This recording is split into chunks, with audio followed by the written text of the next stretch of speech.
Welcome to the lecture number 35 of the Programming Fundamentals course. इस lecture में हम continue रखेंगे अपना ऑब्जेक्ट ओरिएंटेड प्रोग्रामिंग के कॉन्सेप्ट्स को एंड ब्रीफली हम ज़रा डिस्कस करेंगे कि बल्कि रिकॉल कर लेंगे कि how to define the classes, then how to define the objects of the classes, then हम एक्सेस मॉडिफायर्स को थोड़ा सा रिविजिट करेंगे एंड स्पेसिफिकली हम देखेंगे कि how to access the private data members and then हमारा ज़्यादा फोकस होगा एक ऑब्जेक्ट ओरिएंटेड प्रोग्रामिंग में क्लासेस के कॉन्सेप्ट है कंस्ट्रक्टर का, उसके ऊपर। तो क्लास को डिफाइन करने के लिए हम ज़रा रिकॉल करते हैं। तो हमने ये कहा था कि आप क्लास का कीवर्ड यूज़ करते हो, फिर आप क्लास का नेम लिखते हो एंड देन आप एक्सेस स्पेसिफायर यहाँ पे देते हो। अब एक्सेस स्पेसिफायर जो हैं ये हमने उस दिन डिस्कस किया था कि ये दो टाइप के होते हैं, एक पब्लिक और एक प्राइवेट। अब difference in the access specifier was कि जो पब्लिक डाटा मेंबर्स और डाटा फंक्शंस हैं, आप इनको outside the class, for example किसी मेन फंक्शन में या किसी भी और फंक्शन में या किसी और क्लास में एक्सेस कर सकते हैं, वेयर एज आप प्राइवेट डाटा मेंबर्स को कहीं पे भी आउटसाइड द क्लास एक्सेस नहीं कर सकते। तो हमने ये कहा था कि आप एक्सेस स्पेसिफायर दें। एक्सेस स्पेसिफायर लेट्स सपोज कि यहाँ पे पब्लिक दे दिया है, देन आप डाटा मेंबर्स दें। जैसे इस वाले केस में आपने 4 डाटा मेंबर्स हमने यूज़ किए हुए हैं, 2 स्ट्रिंग टाइप के हैं, नेम एंड रजिस्ट्रेशन नंबर, एक इंट सेमेस्टर है और एक CGP है। तो जो न्यू कॉन्सेप्ट अभी हमने यहाँ पे देखना है, that are the methods. Methods आप किस तरह से क्लासेस में डिफाइन कर सकते हैं, they are the exactly same like जिस तरह से पहले से हमने फंक्शंस डिफाइन किए हैं कि आप उनके रिटर्न टाइप दें, आप फंक्शन का नाम दें, पैरामीटर्स की लिस्ट आपने देनी है, दें नहीं देनी ना दें, और उसमें जो भी आपने फंक्शनैलिटी परफॉर्म करनी है वो वाली परफॉर्म करें। तो फॉर एग्जांपल यहाँ पे क्या हुआ है कि एक क्लास स्टूडेंट डिफाइन हुई, उसमें आप लोगों के डाटा मेंबर्स असाइन हुए एंड देन एक मेथड डिफाइन हुआ डिस्प इन्फो का। अब डिस्प इन्फो करता क्या है कि ये स्क्रीन के ऊपर आउटपुट करता है the information of the student and then वो वैल्यू आउटपुट कर देता है जो कि इन डाटा मेंबर्स को असाइन हुई है। तो ये नेम को, रजिस्ट्रेशन नंबर को, सेमेस्टर को एंड CGPA को आउटपुट कर देता है। अब ऑब्जेक्ट्स क्लास के किस तरह से डिफाइन करते हैं, ये लास्ट टाइम भी हम देख के आए हुए हैं कि आप सिंगल ऑब्जेक्ट डिफाइन कर सकते हैं। जैसे यहाँ पे देखें, स्टूडेंट क्लास का एक ऑब्जेक्ट अली डिफाइन हुआ है। आप array of the objects define कर सकते हो, जैसे स्टूडेंट का एक क्लास ऑब्जेक्ट असाइन हमने एरे क्रिएट की है 40 डाटा मेंबर्स, और एक हमने करेक्टर पॉइंटर टाइप का ऑब्जेक्ट क्रिएट किया है। तो ये तीनों तरीकों से आप क्लासेस के ऑब्जेक्ट्स जो हैं वो डिफाइन कर सकते हैं। ओके, देन हमने ये देखना है ज़रा कि हम क्लासेस के जो डाटा मेंबर्स हैं और मेंबर फंक्शंस हैं या मेथड्स हैं, हम उनको किस तरह से एक्सेस कर सकते हैं।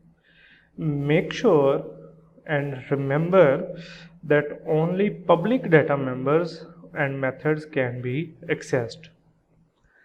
जो प्राइवेट डाटा मेंबर्स और मेथड्स हैं, आप उनको एक्सेस नहीं कर सकते। तो ओनली पब्लिक डाटा मेंबर्स को आउटसाइड द क्लास एक्सेस किया जा सकता है। एंड एक्सेस करने के लिए you use the dot operator. Data members और मेथड्स दोनों को एक्सेस करने के लिए आप डॉट का ऑपरेटर यूज़ करते हो, तो फॉर एग्ज़ाम्पल के लास्ट जो क्लास हमने डिफ़ाइन की हुई है जहाँ पे 4 डाटा मेंबर्स थे, name, registration number, Ali and CGPA, आप उनको एक्सेस कैसे करोगे? आप ऑब्जेक्ट का नाम डॉट प्रॉपर्टी का नाम, तो ये Ali dot name is equals to Ali Hasan लिख लिया है हमने। तो ये उस क्लास में जो अली का ऑब्जेक्ट है उसके लिए जो नेम की प्रॉपर्टी है उसको अली हसन डिफ़ाइन कर देगा। फिर रजिस्ट्रेशन नंबर की बात करें तो ये वाला नंबर रजिस्ट्रेशन असाइन कर देगा, सेमेस्टर 2 असाइन कर देगा, एंड CGPA 3.14 असाइन कर देगा।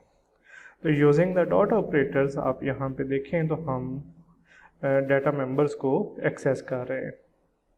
नेक्स्ट थिंग इज़ कि how you will access the methods. तो आप वो भी आप ऑब्जेक्ट का नाम साथ डॉट और फंक्शन का नाम लिखेंगे तो वो एक्सेस हो जाएगा। जैसे ये देखें हम यहाँ पे अली डॉट डिस्प इन्फो को एक्सेस कर रहे हैं, जो कि हम पहले से ऑलरेडी डिफ़ाइन करके आए हुए हैं। तो जब आपने अली डॉट डिस्प इन्फो को यहाँ पे एक्सेस किया है तो ये बेसिकली आउटपुट क्या करेगा, चूँकि अली के ऑब्जेक्ट में जो नेम है उसको अली हसन असाइंड है तो अली हसन का आउटपुट करेगा। रजिस्ट्रेशन नंबर में 16 NTU 1000 असाइन डिस्प्ले करेगा। सेमेस्टर में 2 है एंड CGPA में 3.14 है तो उसको आउटपुट कर देगा।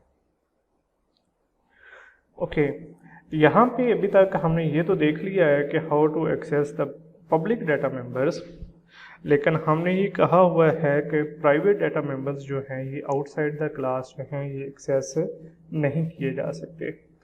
तो प्राइवेट डाटा मेंबर्स को आउटसाइड द क्लास अगर हम एक्सेस देना चाह रहे हैं तो it is 100% up to us कि हम अपने डाटा मेंबर्स जो प्राइवेट डाटा मेंबर्स हैं उनको एक्सेस देना चाह रहे हैं या नहीं।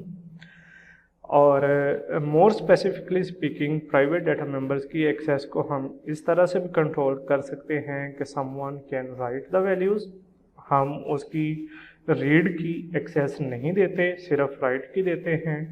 हम ये भी दे सकते हैं कि हम राइट की परमिशन दे दें और रीड की परमिशन ना दें, तो ये दोनों परमिशंस हम इंडिविजुअली सेट कर सकते हैं। और ये परमिशंस सेट करने के लिए वो use the get and set methods. Get and set methods इनको नॉर्मली अगर ऊप की टर्म्स में बोलें तो इनको गेटर्स एंड सेटर्स भी बोलते हैं। तो अगर आपने रीड की परमिशन देनी है तो you use the get method, और अगर आपने राइट की परमिशन देनी है तो you use the set method. तो ये दोनों टाइप के मेथड्स जो हैं ये आप जो हैं वो यूज़ कर सकते हैं। अब it is up to you कि आप गेटर देते हैं या नहीं देते, या सेटर देते हैं या नहीं देते। अगर आप गेटर मेथड्स दे देंगे तो रीड की परमिशन असाइन हो जाएगी, अगर आप सेट मेथड्स दे देंगे तो राइट की परमिशन भी मिल जाएगी। अब ये मेथड्स हैं क्या, इसका डेमो भी ये देखते हैं कि ये देखें ये स्टूडेंट की एक क्लास है, उसमें 2 प्राइवेट डाटा मेंबर्स हमने दिए हुए हैं, नेम एंड सेमेस्टर। तो इट मीन्स कि जो नेम और सेमेस्टर है ये आउटसाइड द क्लास एक्सेस नहीं हो सकता अनलेस अनटिल हम गेटर और सेटर ना दें।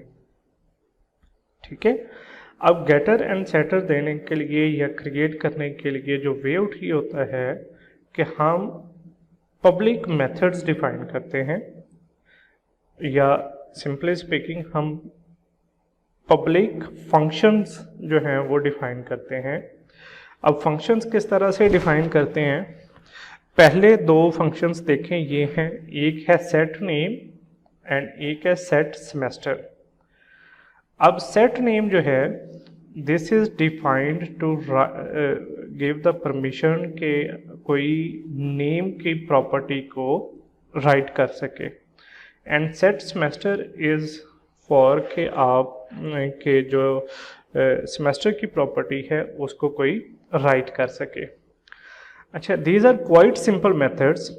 अब इन मेथड्स में हम करते ही ये हैं कि हम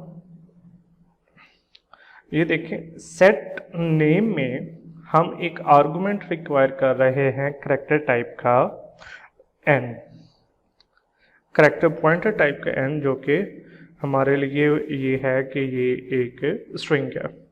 तो सेट नेम में हमने करेक्टर टाइप का पॉइंटर एक रिक्वायर किया एंड साथ ही हमने ये कह दिया कि name is equals to n। तो नेम चूंकि ये प्राइवेट डाटा मेंबर था, अब इसको आउटसाइड द क्लास तो एक्सेस नहीं किया जा सकता, लेकिन विद इन द क्लास इसको एक्सेस किया जा सकता है। तो हमने ये किया कि बजाय ये कि मेन में कोई नेम को एक्सेस करेगा, हमने ये कह दिया कि कोई सेट नेम के फंक्शन को कॉल करेगा और उसने जो भी वैल्यू नेम को असाइन करानी होगी वो यहाँ पे एज अ आर्गुमेंट पास कर देगा। तो वो हमने वैल्यू जो है वो यहाँ पे सेव करवा दी। तो जो आर्गुमेंट हमें रिसीव हुआ है वो हमने एज इट इज़ यहाँ पे सेव करवा दिया। ऐसे ही अगले वाले मेथड में देखें तो सेट सेमेस्टर है। अब सेट सेमेस्टर में हमने क्या किया, हमने इंट s एक आर्गुमेंट रिक्वायर किया और जब हमने एक इंट s एक आर्गुमेंट रिक्वायर किया है तो फिर हम क्या कर रहे हैं, semester is equals to s। तो इसमें भी हम यही कर रहे हैं कि जो वैल्यू हमें एज एन आर्गुमेंट रिसीव हुई उसको हमने सेमेस्टर में स्टोर करवा दिया। तो ये दोनों हमारे पास थे सेटर्स। अब सेटर्स नाम से ही जाहिर है कि आप की प्रॉपर्टीज़ को वैल्यूज़ असाइन करना चाह रहे हैं, और आप ये कह लें इन अदर वर्ड्स आप राइट की परमिशन दे रहे हैं कि कोई यूज़र या कोई डेवलपर आपके इस क्लास के इन दो डाटा मेंबर्स को outside the class set name और सेट सेमेस्टर को यूज़ करते हुए वैल्यूज़ असाइन करा सकता है, अदरवाइज ये वैल्यूज़ असाइन नहीं हो सकती थी। अब लेट्स से कि हम ये करते हैं कि हम ये सेटर जो है सेमेस्टर का इसको यहाँ से रिमूव कर देते हैं। जब हम इसको यहाँ से रिमूव कर देंगे तो अब देखें आपका जो नेम है वो आउटसाइड द क्लास सेट हो सकता है, semester outside the class access नहीं हो सकता, वो वहाँ से वैल्यू को राइट नहीं कर सकता। अच्छा, ये तो हो गए दोनों सेटर्स। अब बात करते हैं गेटर्स की। अब गेटर्स क्या होते हैं? गेटर्स आर द फंक्शंस जो कि simply in private data members को रिटर्न कर देते हैं। तो अगर किसी ने ये जो नेम प्राइवेट डाटा मेंबर है, अगर आप बनाना चाह रहे हैं कि इसको कोई रीड कर सके, तो आप क्या करेंगे, आप करैक्टर पॉइंटर जो इसकी डाटा टाइप है वही रिटर्न टाइप रखेंगे, आप गेट नेम रखेंगे और गेट नेम में आप रिटर्न कर देंगे नेम। तो जब भी कोई गेट नेम को कॉल करेगा तो ये नेम की जो प्रॉपर्टी है उसको रीड करके रिटर्न कर देगा। ऐसे ही ये इंट है, सेमेस्टर चूँकि आपके पास इंटीजर टाइप का था तो इसने इंट लिया और गेट सेमेस्टर, और ये गेट सेमेस्टर क्या कर रहा है, रिटर्न कर रहा है सेमेस्टर को। तो ये आपके पास दो जो हैं ये गेटर्स हैं। तो getters are used to read the properties and setters are used to write the properties. अगर मैं सिंपली आपको थोड़ा सा ओवरव्यू दे दूं और ज़रा ब्रीफली, तो सेटर्स में क्या करना है, आपने एक आर्गुमेंट रिक्वायर करना है ऑफ दैट टाइप जिसके लिए आप सेटर बनाना चाह रहे हैं। जैसे यहाँ पे करेक्टर पॉइंटर है, आपने सेमेस्टर के लिए बनाना है तो ये आपके पास आ जाएगा एग्जैक्टली उसी तरीके से। और आपने क्या कर देना है, आपने प्रॉपर्टी का name is equals to argument का नेम। तो ये सेटर्स जितने भी आपके पास फंक्शंस हैं या जितने भी डाटा मेंबर्स हैं जिनके लिए आपने सेटर्स बनाना है, यही मैकेनिज़्म है कि आप एक मेथड बनाएंगे। मेथड का नेम कन्वेंशनली ये रख दिया जाता है सेट और आगे वेरिएबल का नाम, सेट और वेरिएबल का नाम। और भी रख सकते हैं, लेकिन नॉर्मली अगर आपने गेटर सेटअप बनाना है तो इट्स अ ट्रेडिशन कि आप सेट और उसका वेरिएबल का नाम रख देंगे। तो आपने आर्गुमेंट रिक्वायर करना है ऑफ दैट टाइप और उसको असाइन कर देना है। और गेटर्स बनाने के लिए आपने रिटर्न टाइप रखनी है फंक्शन प्रॉपर्टी के नेम की। तो जो रिटर्न टाइप प्रॉपर्टी की होगी जो डाटा टाइप आपके पास प्रॉपर्टी की होगी वही आपकी रिटर्न टाइप होगी। नेम जो है प्रॉपर्टी का वो ये आप इट्स अ कन्वेंशन कि आप नेम रखेंगे गेट और वेरिएबल का नेम। जैसे नेम के लिए आपने बनाना था तो गेट नेम, सेमेस्टर के लिए बनाना था तो गेट सेमेस। तो अब इस मेथड में और कुछ भी नहीं करना, you just have to return that variable. तो बाय यूजिंग दिस वे आप गेटर्स और सेटर्स बना सकते हैं। ओके, अब इनको हमने मेन में यूज़ कैसे करना है वो यहाँ पे देख लेते हैं। अब मेन में आए, हमने स्टूडेंट का ऑब्जेक्ट बनाया अली, और ये देखें ये हमारे पास सेटर्स कॉल हुए। हमने क्या किया, सेट नेम अली और सेट सेमेस्टर 2। तो इसने चूंकि हमने ये सेट नेम जब कॉल हुआ तो ये सेट नेम यहाँ पे आएगा, इधर अली हसन लेके आएगा और नेम के वेरिएबल में अली हसन जो है वो स्टोर कर देगा। ऐसे ही अगर अगले में बात करें तो सेट सेमेस्टर है। तो सेट सेमेस्टर क्या करता है, आपके पास 2 को कॉल करता है। तो जब ये 2 कॉल करेगा तो ये इधर आ जाएगा यहाँ पे, तो ये इधर 2 को लेके आएगा और आपके पास SEMS जो सेमेस्टर का वेरिएबल है उसमें 2 जो है ये स्टोर करवा देगा। ओके, नेक्स्ट वन हम चलें तो आपके पास ये गेटर्स कॉल हो रहे हैं, और गेटर्स में आप यहाँ पे कर रहे हैं, ये देखें see out Ali dot get name और see out Ali dot get semester. तो ये दोनों आपके पास जो हैं ये इन गेटर्स को कॉल करेंगे और ये आउटपुट करवा देगा अली हसन और 2। तो दिस वाज द वे कि आप प्राइवेट डाटा मेंबर्स को एक्सेस कैसे कर सकते हैं using the getters and using the setters. Okay, then हमारे पास नेक्स्ट कॉन्सेप्ट आता है कंस्ट्रक्टर का। Constructor is one of the very very important concept in the classes. अब कंस्ट्रक्टर एक स्पेशल मेथड है, एक स्पेशल मेंबर फंक्शन है। कंस्ट्रक्टर एक स्पेशल फंक्शन है और इसकी कुछ प्रॉपर्टीज़ हैं। कंस्ट्रक्टर का जो नेम है या कंस्ट्रक्टर का जो फंक्शन है, ये नेम हमेशा होगा क्लास का नेम। तो अगर आपके पास क्लास है स्टूडेंट की तो कंस्ट्रक्टर भी हमेशा स्टूडेंट नेम का होगा।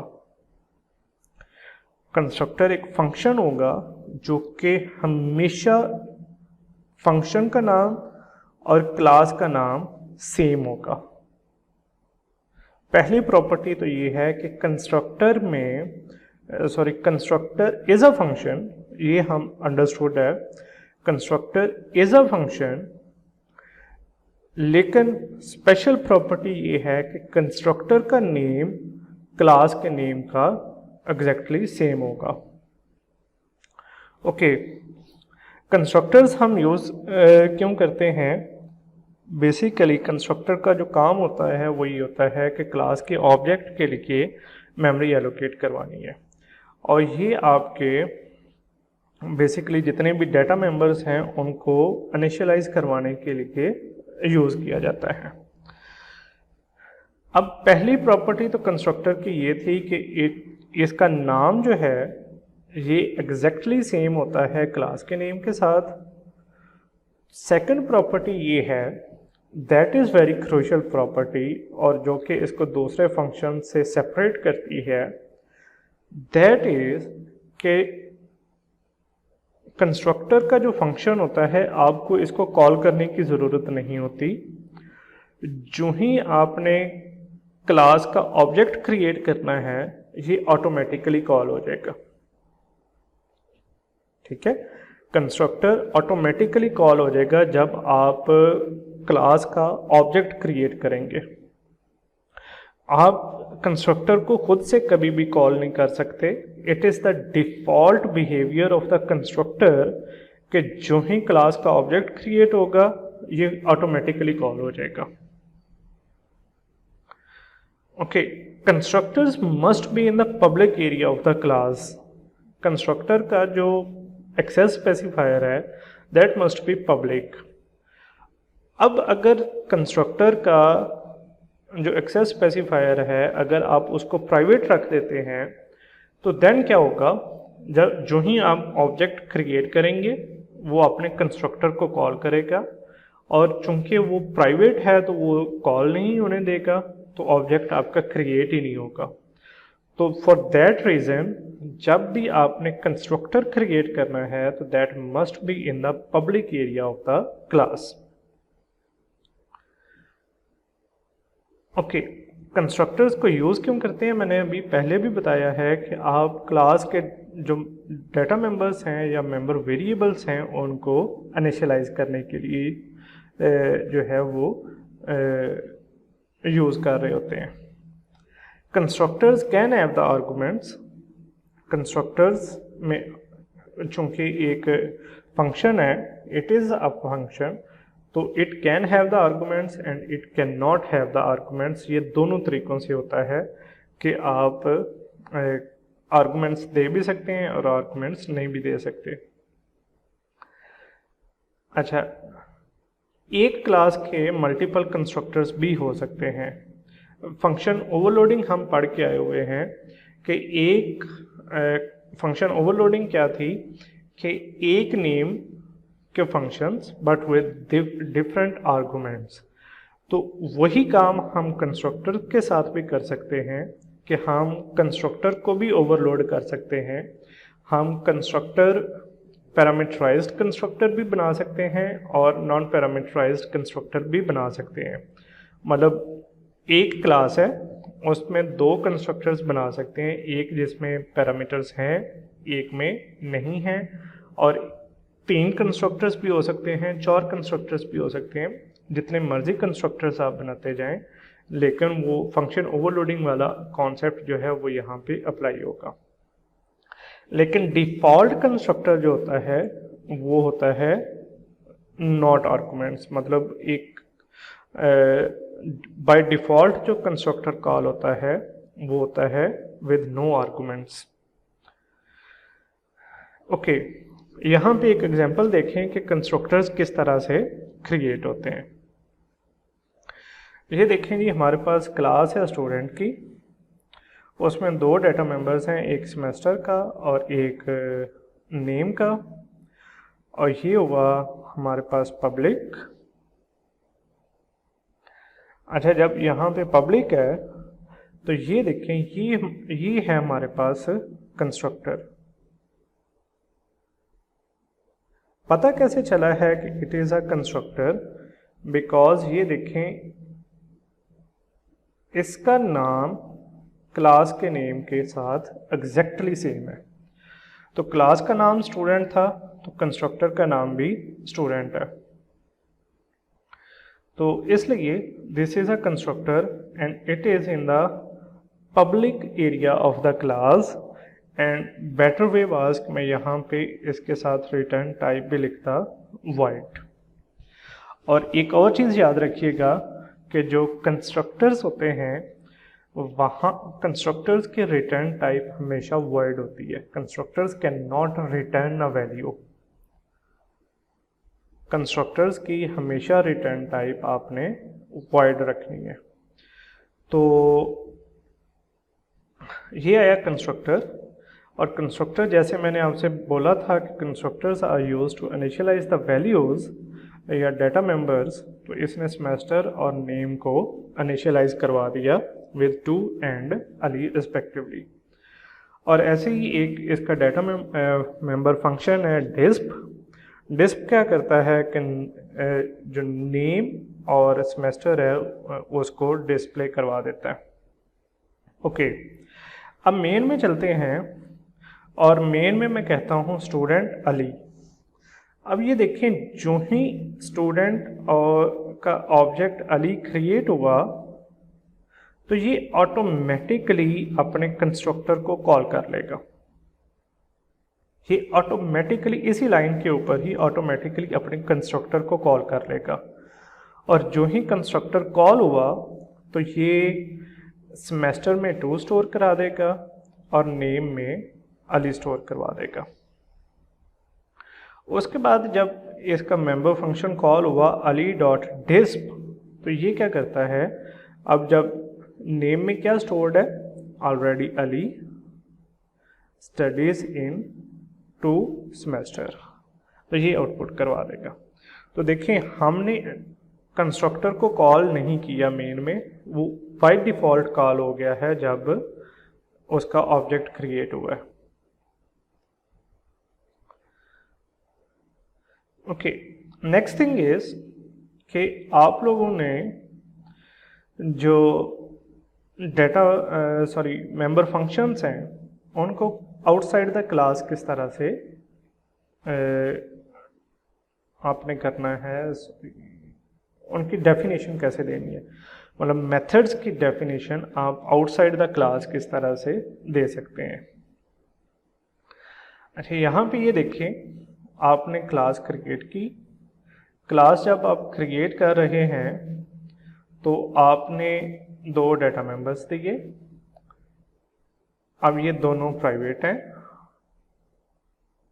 उसके बाद पब्लिक में आपने यहाँ पे प्रोटोटाइप दे दी। जैसे आप फंक्शंस की प्रोटोटाइप देते थे मेन से पहले, अगर आपने उनकी डेफिनेशन नहीं देनी, आप जस्ट डिक्लेरेशन देना चाहते हैं, तो आप प्रोटोटाइप या डिक्लेरेशन दे दें क्लास में। और आउटसाइड द क्लास जाके जब आपने उनकी डेफिनेशन देनी है तो डेफिनेशन आप किस तरह से देंगे, आप क्लास का नाम, कॉलन और मेथड का नाम, ठीक है।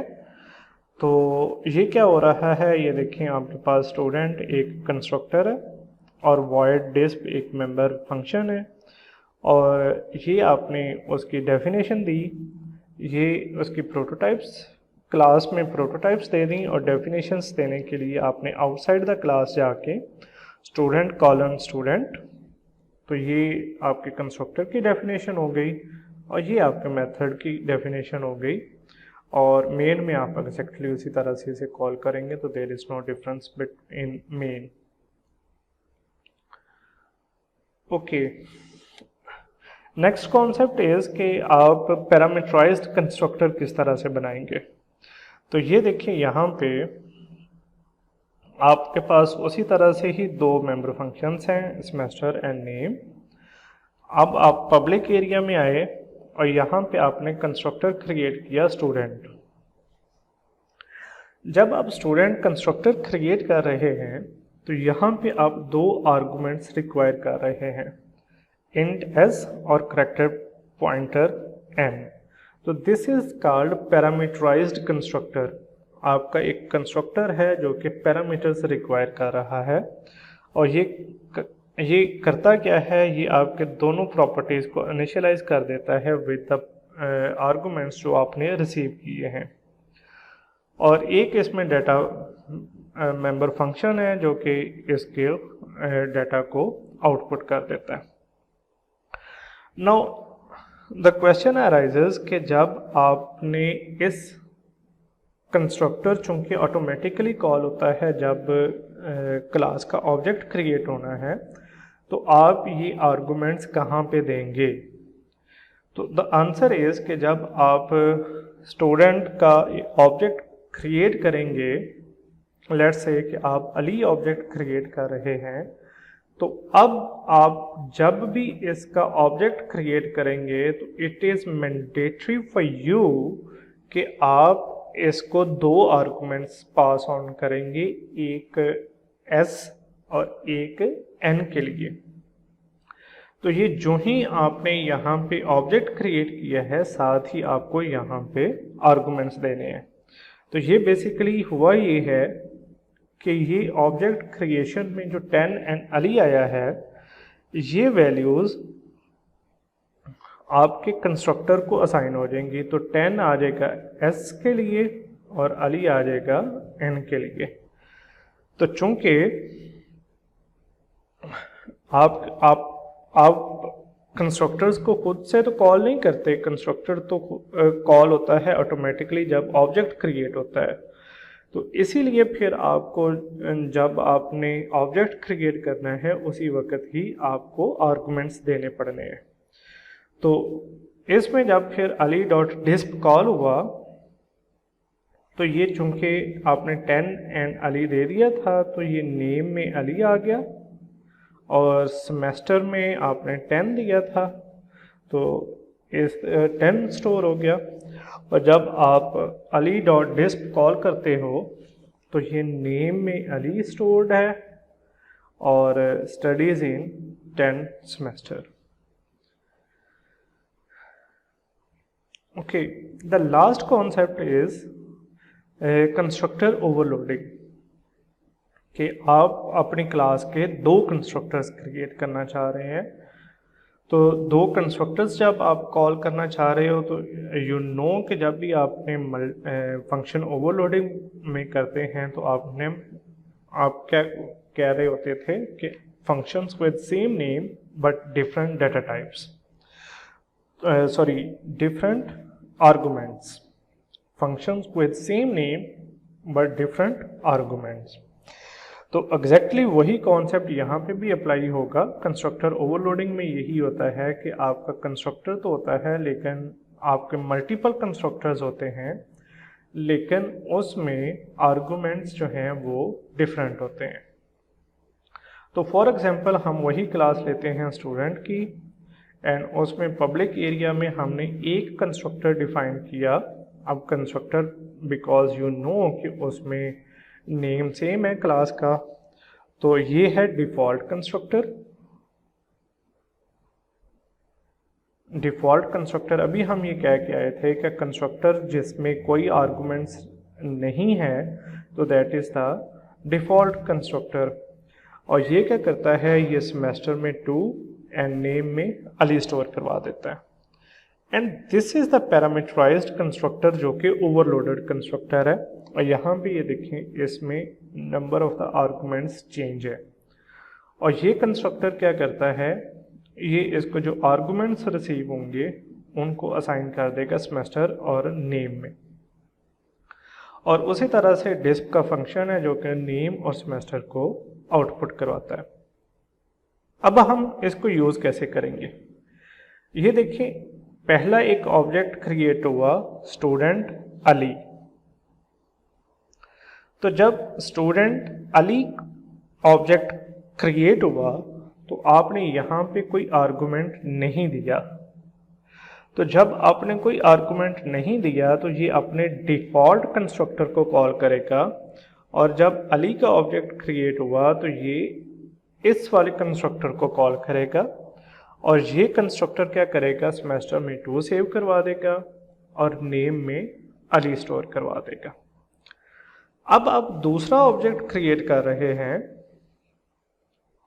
अहमद का। यहाँ पे ये देखें स्टूडेंट का एक और ऑब्जेक्ट क्रिएट हुआ है अहमद, लेकिन उधर आप 10 एंड अहमद पास ऑन कर रहे हैं। तो अब जब आपने आर्गुमेंट्स पास ऑन किए हैं तो ये इस वाले कंस्ट्रक्टर को कॉल कर लेगा, ठीक है। ये इस वाले कंस्ट्रक्टर को कॉल करेगा और ये 10 एंड अहमद यहाँ पे स्टोर करवाएगा, ठीक है। ये देखें एग्जैक्टली वही काम हुआ है जो आपके पास फंक्शन ओवरलोडिंग में हो रहा था। अगर आप कंस्ट्रक्टर को आर्गुमेंट्स नहीं दे रहे तो वो डिफ़ॉल्ट कंस्ट्रक्टर को कॉल कर रहा है, और अगर आप आर्गुमेंट्स दे रहे हैं तो वो अपने पैरामीटराइज्ड कंस्ट्रक्टर को कॉल कर रहा है। ओके, अब जब आप अली डॉट डिस्प करते हो तो आउटपुट क्या आएगी? अली के लिए जो डाटा स्टोर था वो था 2 और अली, तो ये करेगा output Ali studies in 2 semester. और जब आप अहमद डॉट डिस्प करोगे तो ये आउटपुट करेगा Ahmad studies in 10 semester. Because के जब आपने अहमद का ऑब्जेक्ट क्रिएट किया था तो आपने डाटा जो था वो खुद से दिया था 10 एंड अहमद, तो अहमद वाले ऑब्जेक्ट में जो डाटा स्टोर्ड है वो ये है 10 एंड अहमद, तो ये 10 एंड अहमद को आउटपुट कर रहा है। और अली वाले ऑब्जेक्ट में चूंकि आपने डाटा नहीं दिया था तो वो डिफ़ॉल्ट वैल्यूज असाइन हुई थी, तो वो 2 एंड अली स्टोर हुआ था, तो ये 2 एंड अली स्टोर करवाएगा। Okay, that's the end of this lecture.